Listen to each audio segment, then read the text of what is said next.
வணக்கம் மதுரை மாவட்ட மக்களே, நான் சத்யவர்ஷா. இந்திய அரசியல் அமைப்பு ஆலோசகராக பணியாற்றி வருகின்றேன். அனைத்திந்திய அண்ணா திராவிட முன்னேற்றக் கழகம்தான் ஆட்சி அமைக்கப் போகிறது என்பதை மக்கள் தீர்மானித்து வாக்களிப்பதற்காக காத்து கொண்டிருக்கின்றார்கள், கொண்டாடி கொண்டிருக்கின்றார்கள். வனவாசத்தை முழுமையாக முடித்து இனி வரும் காலங்களில் அனைத்திந்திய அண்ணா திராவிட முன்னேற்றக் கழகம்தான் வரப்பட வேண்டும் என்பதற்காக காத்து கொண்டிருக்கின்றார்கள்.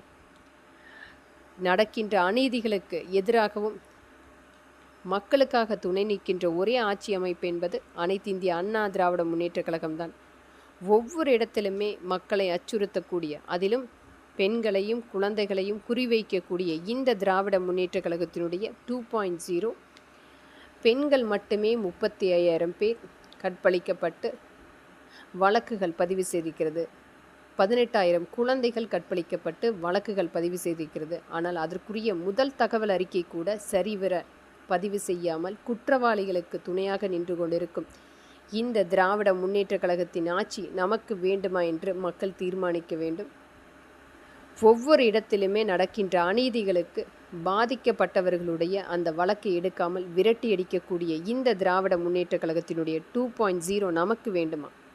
குற்றவாளிகளுக்கு துணையாக நின்று குற்றவாளிகளே இன்றைக்கு ஒவ்வொரு இடத்திலும் வந்து தேர்தல் பிரச்சாரம் செய்து கொண்டிருப்பதையும் நாம் பார்த்து கொண்டிருக்கிறோம். அண்ணா பல்கலைக்கழகத்தில் நடந்த இந்த உதயநிதிதான் காரணம் என்று தெரிந்தால் கூட வாய் திறக்காத ஊடகங்கள் மற்றும் அரசியல்வாதிகளுடைய மௌனம் இன்றைக்கு ஒவ்வொரு இடத்திலுமே யார் அந்த சார் ஒரு மிகப்பெரிய அளவில் ஒரு கேள்விக்குறியாக எழுப்பிக் கொண்டிருக்கின்றார்கள்.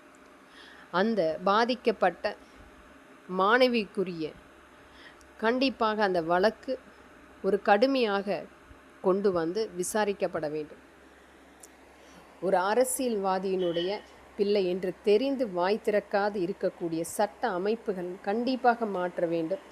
இது போன்ற ஒவ்வொரு மக்களையும் அச்சுறுத்தி ஒரு வனவாசத்தையே கொடுத்த இந்த திராவிட முன்னேற்ற கழகத்தை விரட்டி அடிப்போம். கண்டிப்பாக 7 லட்சம் கோடி மத்திய அரசால் பெறப்பட்டு மக்களுக்கு எந்த ஒரு நலத்திட்டத்தையும் எடுத்து செல்லாமல் தங்களுடைய குடும்பத்தை மட்டுமே மிகப்பெரிய அளவில் முதலீடுகளாக மாற்றிக்கொண்டிருக்கிறது இந்த திராவிட முன்னேற்ற கழகம். எந்த மாவட்டத்திலாவது இவர்களுடைய தொழிற்சாலைகள் மக்களுக்காக கொண்டு வந்து மிகப்பெரிய பங்களிப்பு கொடுத்திருக்கின்றார்களா? வேலை வாய்ப்புகளை முழுமையாக கொண்டு வந்து உருவாக்கியிருக்கிறார்களா? வெறும் கண் துடைப்புக்காக தினமும் ஒரு 4 கோடி ரூபாய் முழுமையாக விளம்பரத்துக்காக கொடுத்து மக்களிடத்தில் நலத்திட்டங்களாக விளம்பரங்களாக மட்டுமே கொண்டு போய் சேர்த்து கொண்டிருக்கிறது. வெறும் போஸ்டர்களாக ஆங்காங்கே